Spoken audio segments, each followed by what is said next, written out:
Ra, tunggu. Kamu bilang, bapak dan ibu kamu baru jual tanah. Kapan? Mas Damar membuntuti langkahku ke dalam kamar. Seperti ada yang bikin hatinya penasaran. Namaku Sahira, biasa dipanggil Rara. Umur 30 tahun, sudah berumah tangga tapi belum dikaruniai momongan. Kemarin Mas, tadi pagi aku pengen cerita tapi kamu keburu berangkat kerja.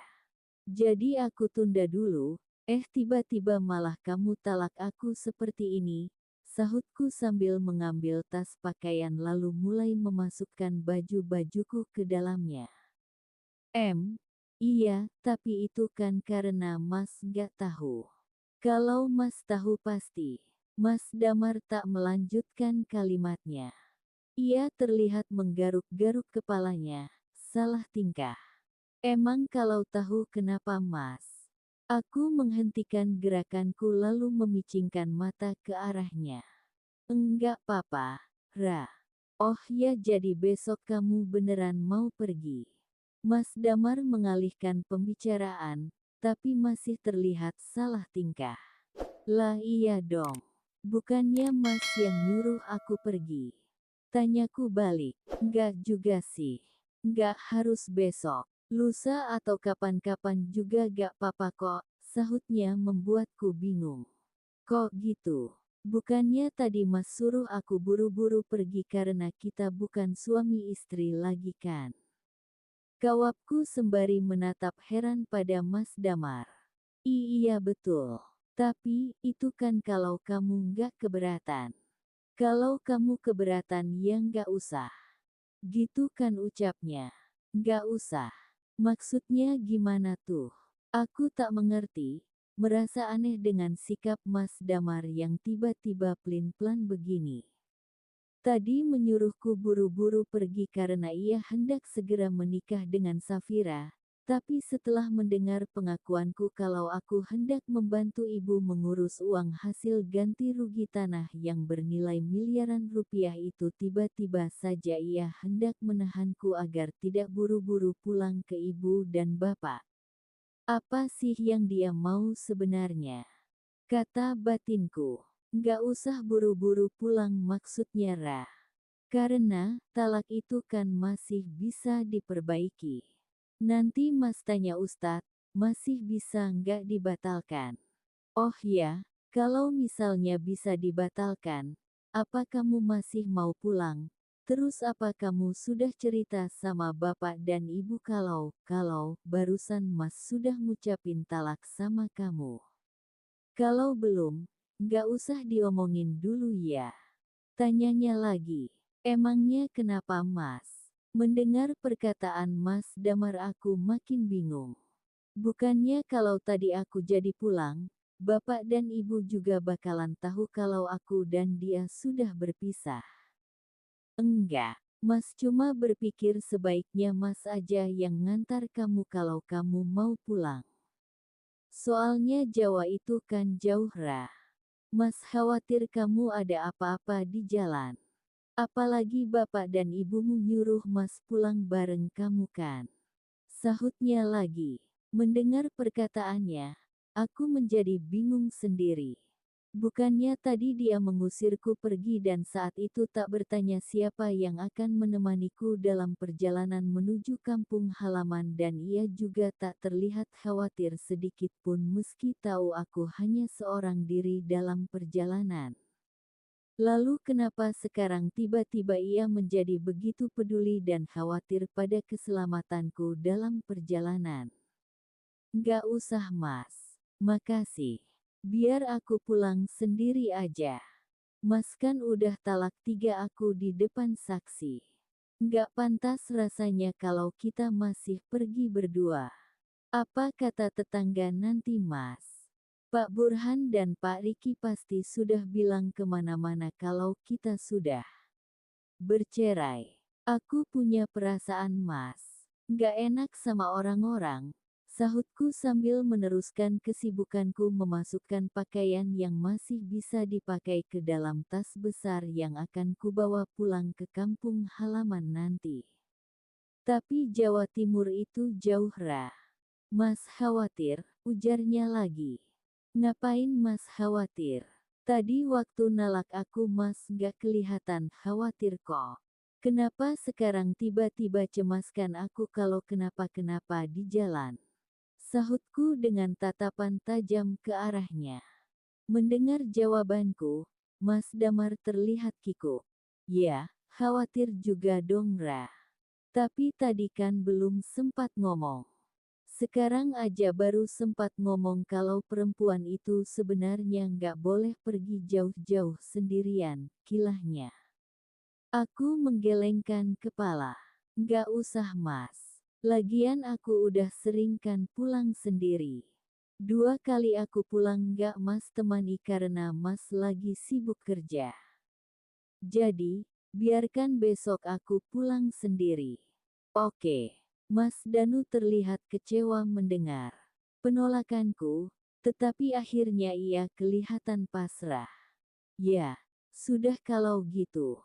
Terserah kamu saja. Kalau nggak mau dianterin, ya udah.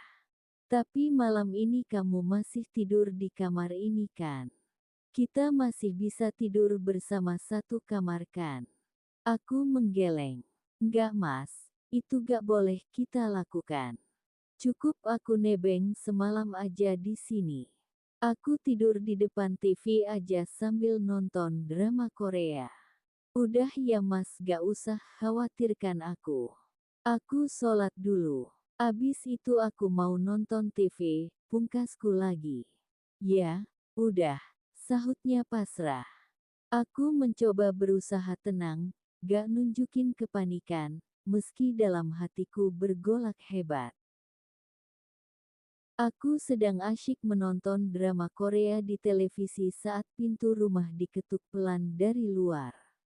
Dengan malas ku tinggalkan benda segi empat di depanku untuk menuju pintu dan membukanya. Begitu terbuka, kulihat sosok Bu Safira, wanita yang katanya sudah melamar Mas Damar untuk menjadi suaminya itu tegak di luar dengan dandanan menor seperti biasanya. Bibirnya yang tebal dipoles lipstik warna merah menyala dan tubuhnya yang gemuk tampak membentuk gelombang di sana-sini karena dress ketat yang membalut tubuhnya hampir kesulitan menyembunyikan lemak yang bertebaran di mana-mana itu. Meski begitu, kalau diperhatikan gaya dan penampilannya, ia sepertinya orang kaya. Pakaian berserta aksesorisnya sepertinya branded. Oh, maklum kalau Mas Damar bertekuk lutut di depannya. Batinku. Ia langsung masuk rumah saja, tak ada rasa sungkan lewat di depanku, menuju kamar Mas Damar, yang berada tepat di depan ruang keluarga. Jadi aku bisa tahu dengan jelas ketika Bu Safira masuk kamar. Panas emang hatiku. Won mana yang bisa nahan emosi, jika ada won lain mes ke kamar suami. Ada pertentangan batin yang dahsyat. Meski Mas Damar sudah jatuhkan talak 3, tapi dia kan masih suamiku. Tapi aku tak bisa berbuat apa-apa.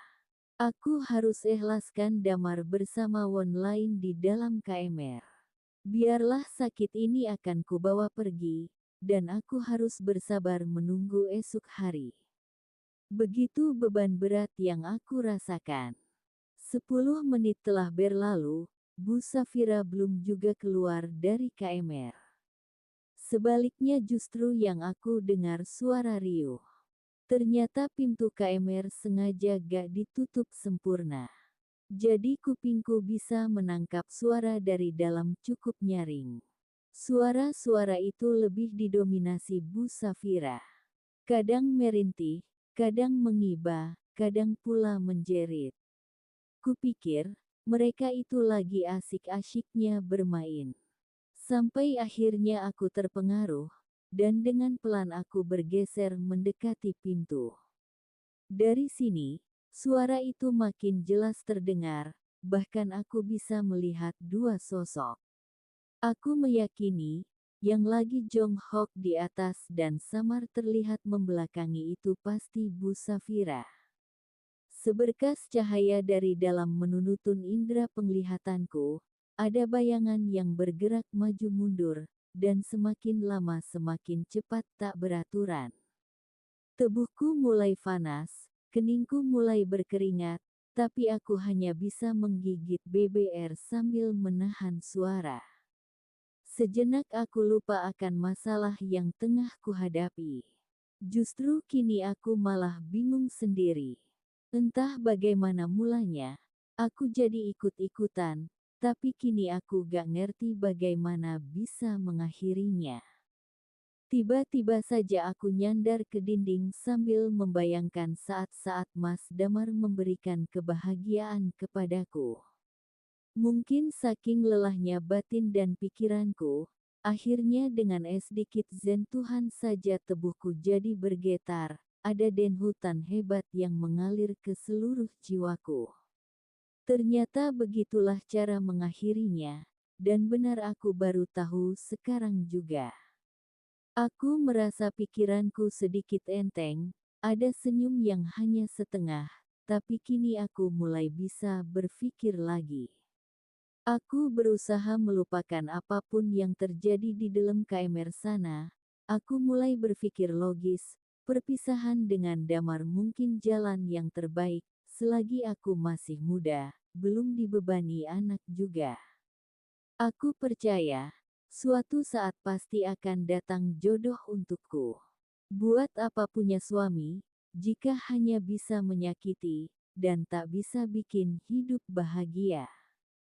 Pagi-pagi buta, sebelum mereka bangun dari tidurnya, aku sudah nyalakan mobil dan membuat semua barang-barangku siap untuk pulang ke ortuku. Aku sengaja gak pamit sama Mas Damar, sebab kupikir sudah taat gunanya. Biarlah mereka menikmati kebahagiaannya, selagi masih dimabuk cinta. Aku ikhlas menerima kenyataan ini, dan warisan 10 meter sudah menanti di rumah ortuku di sana. Warisan itulah yang akan aku kelola untuk modal usaha, dan bertekad untuk sukses, biar tak ada lagi haina dan sikap semena pada Won yang dianggap lemah seperti diriku. Sekian dan terima kasih.